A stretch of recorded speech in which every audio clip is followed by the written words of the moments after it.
اگر آپ کو میری یہ ویڈیو پسند آئے تو like, comment and share, subscribe کرنا مت بھولیے۔ السلام علیکم آڈینس، کیسے ہیں آپ لوگ؟ امید ہے اس زندگی کے دکھوں کی بھیڑ میں اللہ پاک نے آپ لوگوں کو اپنے حفظ و امان میں رکھا ہوگا، اور میری اللہ پاک سے یہی دعا ہے جہاں رہیں خوش رہیں، آباد رہیں، ہنستے مسکراتے چہچہاتے رہیں۔ تو جی جناب، آج میں آپ لوگوں کے ساتھ پھر سے ناول سٹارٹ کرنا چاہوں گی۔ میں چاہتی ہوں جب آپ اس دنیا کے دکھوں کے لمحوں میں بالکل اپنے آپ کو قید کر لیں تو اس وقت کچھ ٹائم آپ ایسا نکال لیں جس میں کچھ سیکھ سکیں، کچھ علم حاصل کر سکیں، اپنے آپ کو ان الجھنوں سے، ان پریشانیوں سے کچھ لمحوں کے لیے دور کر سکیں۔ تو کیوں نہیں ایسا کرتے ہیں، ہم اس ناول کو سنتے ہیں، ہم اس ناول کو پڑھتے ہیں۔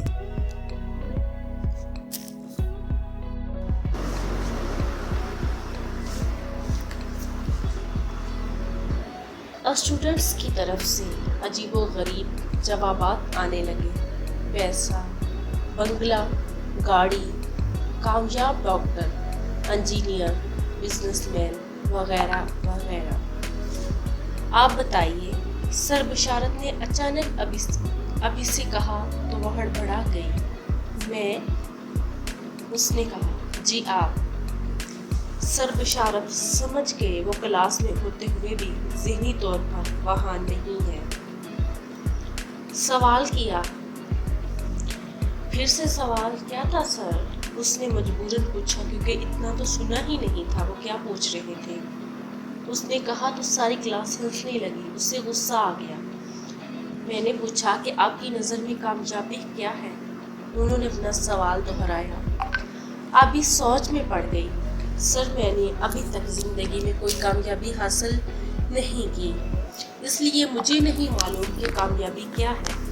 اس نے سیدھا سادہ جواب دیا تو سر بشارت سمیت سب حیران ہو گئے۔ بجائے ہنسنے کی وسعت واقعی سوچ میں پڑ گئے۔ اس بار کہہ تو یہ صحیح رہی ہے۔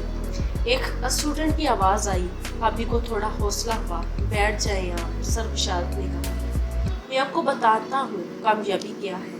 کامیابی نے یہ نہیں کہ آپ کے پاس پیسہ ہو، بنگلہ ہو، گاڑی ہو۔ کامیابی یہ بھی نہیں کہ آپ بڑے ڈاکٹر، بزنس مین یا انجینئر بن جائیں۔ جو آپ اپنی زندگی سے مطمئن ہو جائیں تو سمجھیں کہ آپ کامیاب ہو گئے ہیں۔ کامیابی اصل میں سیٹسفیکشن کا دوسرا نام ہے۔ سر بشارت نے کہا تو آگے سوچ میں پڑ گئی۔ جب واپس آئی وارڈ میں گھر کی طرف روانہ تو بس میں بیٹھتے ہوئے بھی سر بشارت کی یہی بات سوچ رہی تھی۔ جب اپنی زندگی سے مطمئن ہو جائیں تو سمجھو کامیاب ہو گئی۔ سیٹسفیکشن کامیابی کا دوسرا نام ہے۔ سر بشارت کی بات اس کے ذہن میں کلک کر گئی تھی۔ وہ گھر آئی بھی یہی سوچتی رہی، میں اپنی زندگی سے مطمئن نہیں تو اس کا مطلب میں کامیاب ہی نہیں ہوں۔ کیا میں کبھی بھی اپنی زندگی سے مطمئن نہیں ہو سکتی؟ اس کا مطلب ہے کہ میں کبھی بھی کامیاب نہیں ہو سکتی۔ ایسی باتیں سوچتی ہوئی آج وہ خود ایک بہت بڑی دانا عقل مند تصور کر رہی تھی۔ ہمیشہ کی طرح وہ آئینے کے سامنے آ کر کھڑی ہو گئی۔ اس کے بچپن سے عادت تھی، اسے جو بھی بات کرنی ہوتی تھی وہ آئینے کے سامنے اپنے آپ سے ہی کرتی تھی۔ جو بھی کہنا ہوتا تھا کسی کے سامنے خود سے کہتی تھی۔ اگر کسی پر کوئی کمنٹ پاس کرنا ہوتا تب بھی وہ آئینے کے سامنے ہی کرتی، فلاں کیسا ہے، فلاں کیسی ہے، وغیرہ وغیرہ۔ یہی بات سوچتے سوچتے سو گئی۔ ہمیشہ کی طرح شام کو ہی اس کی آنکھ کھلی۔ مغرب کی اذان بلند ہو رہی تھی۔ بوڑھی اور واش روم میں چلی گئی، منہ پر پانی کے چھینٹے مارے۔ اس کی سواری کچن کی طرف رواں دوا تھی۔ آج وہ اپنی سوچوں میں اس قدر مستغرق تھی کہ اسے وہاں یاد ہی نہیں رہا۔ وہ کچن میں آئی اور اپنے لیے چائے بنانے لگی۔ نور، ایک کپ چائے پلا دو، زبردست سی۔ وہ آج غالباً آفس سے واپس آ گیا تھا اور آتے ہی نور کو ندا دی۔ ابھی کے 14 طبق روشن ہو گئے۔ اس کی آواز اور فرمائش سن کر کہاں سے نازل ہو گیا یہ شخص میری زندگی برباد کرنے کے لیے؟ اچھی خاصی سکون سے زندگی گزر رہی تھی، بہت کہانیاں سنی ہیں، ڈرامے دیکھتے ہیں، فلمیں دیکھی ہیں جن میں امریکہ سے آنے والوں کا راستہ ایکسیڈنٹ ہو جاتا ہے، مگر میری تو قسمت ہی خراب ہے، اب میں کہاں جاؤں؟ آبی کا دل رونے کو کر رہا تھا۔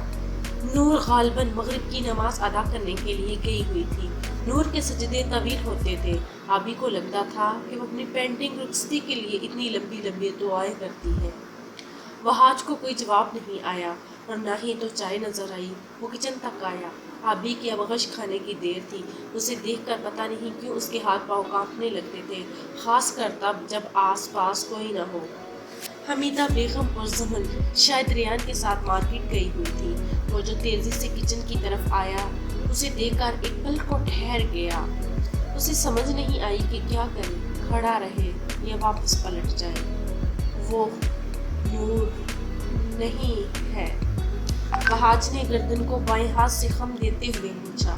پھر اس کی نظر گرما گرم چائے پر پڑ گئی جس میں ہلکے ہلکے بلبلے اٹھ رہے تھے، اور یہیں پر آ کر وہاج انصاری نرم پڑ جاتا تھا۔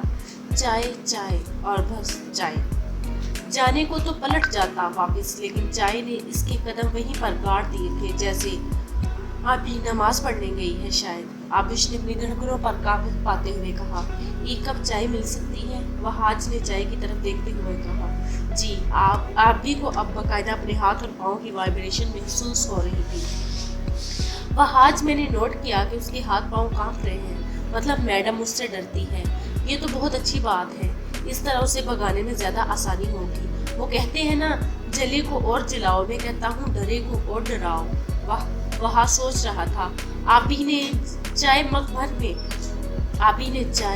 مگ میں بھر کر اس کے حوالے کی اور اپنا کپ اٹھا کر کمرے کی جانب بڑھنے لگی۔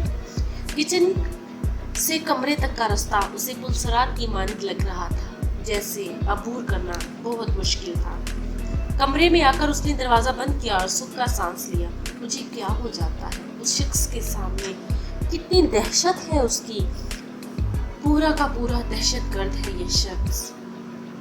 آبی بیڈ پر بیٹھ کر چائے پینے لگی اور سوچتی رہی، ویسے ایک بات ماننی پڑے گی، دہشت گرد ہے، بڑا ہینڈسم، صرف ایک ہی خوبی ہے اس میں، اس کے علاوہ تو کوئی خوبی نہیں، کم از کم مجھے تو نظر نہیں آتی۔ شہریار انصاری نے آج پھر سے اپنے کمرے میں بلایا تھا شادی کی بات کرنے کے لیے۔ وہ کال انہیں اس کی لڑکی لیے پسند آ گئی ہے لڑکی، لیکن جب شہریار انصاری نے اس کے سامنے ابی کا نام لیا تو وہ جیسے کرنٹ کھا کر اٹھا۔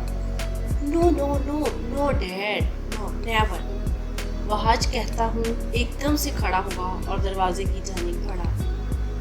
ارے میری پوری بات تو سنو، شہریار انصاری پیچھے سے پکارے۔ اب سننے کو کیا گیا ہے ڈیڈ، وہ پلٹ کر بولا۔ بہت اچھی لڑکی ہے، مجھے بے حد عزیز ہے، شہریار انصاری بولے۔ تو آپ کر لینا اس کی شادی، وہاج غصے سے بولا اور دروازہ کھول کر باہر چلا گیا اور زور سے دروازہ بند کیا۔ بدتمیز! شہریار انصاری نے دروازے کی طرف دیکھتے ہوئے غصے سے کہا۔ وہاج اپنے آفس میں بیٹھا ہوا تھا کہ اسے زمل کی کال آئی۔ وہاج بھائی، ماموں کی طبیعت اچانک خراب ہو گئی ہے، آپ پلیز ہاسپٹل چلے آئیں۔ زمل کا کہنا تھا کہ وہ ایک دم سے اٹھا، گاڑی کی چابیاں اٹھائی اور ہاسپٹل کی طرف روانہ ہوا۔ سارے راستے میں اس کی حالت غیر تھی۔ ماں کو کھونے کے بعد اب باپ کو کھونا نہیں چاہتا تھا۔ بہت مشکل سے ماں اور نازش کے صدمے سے سنبھلا تھا۔ صبح مسجد کوئی نقصان برداشت کرنے کو تیار نہیں تھا۔ اسے ڈرائیونگ کرنے میں بہت مشکل ہو رہی تھی، اس کا دماغ کام نہیں کر رہا تھا۔ ہاسپٹل پہنچ گئے، ڈاکٹر نے بتایا کیونکہ ان کا بی پی شوٹ کر گیا ہے، ابھی تک کنٹرول میں نہیں آیا۔ وہ سب لوگ ہاسپٹل کی راہداری میں ٹہر رہے تھے۔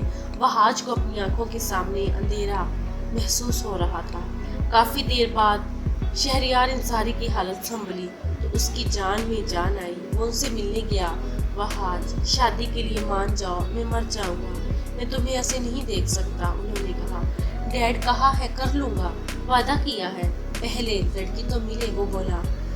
سب وہاں موجود تھے۔ لڑکی تمہارے سامنے ہے، بس ہاں کر دو، میرا پاس رکھ لو، وہ میرے گھر کی رونق ہے، میں ہمیشہ اسے اپنے گھر میں دیکھنا چاہتا ہوں، وہ بولے تو وہاج نے ابی کی طرف دیکھا۔ سب سوچ میں پڑ گئے کہ آخر وہ لڑکی کون ہے۔ سب کو لگا وہ زمل کی بات کر رہے ہیں، لیکن صرف وہاج جانتا تھا کہ وہ آبی کی بات کر رہے ہیں۔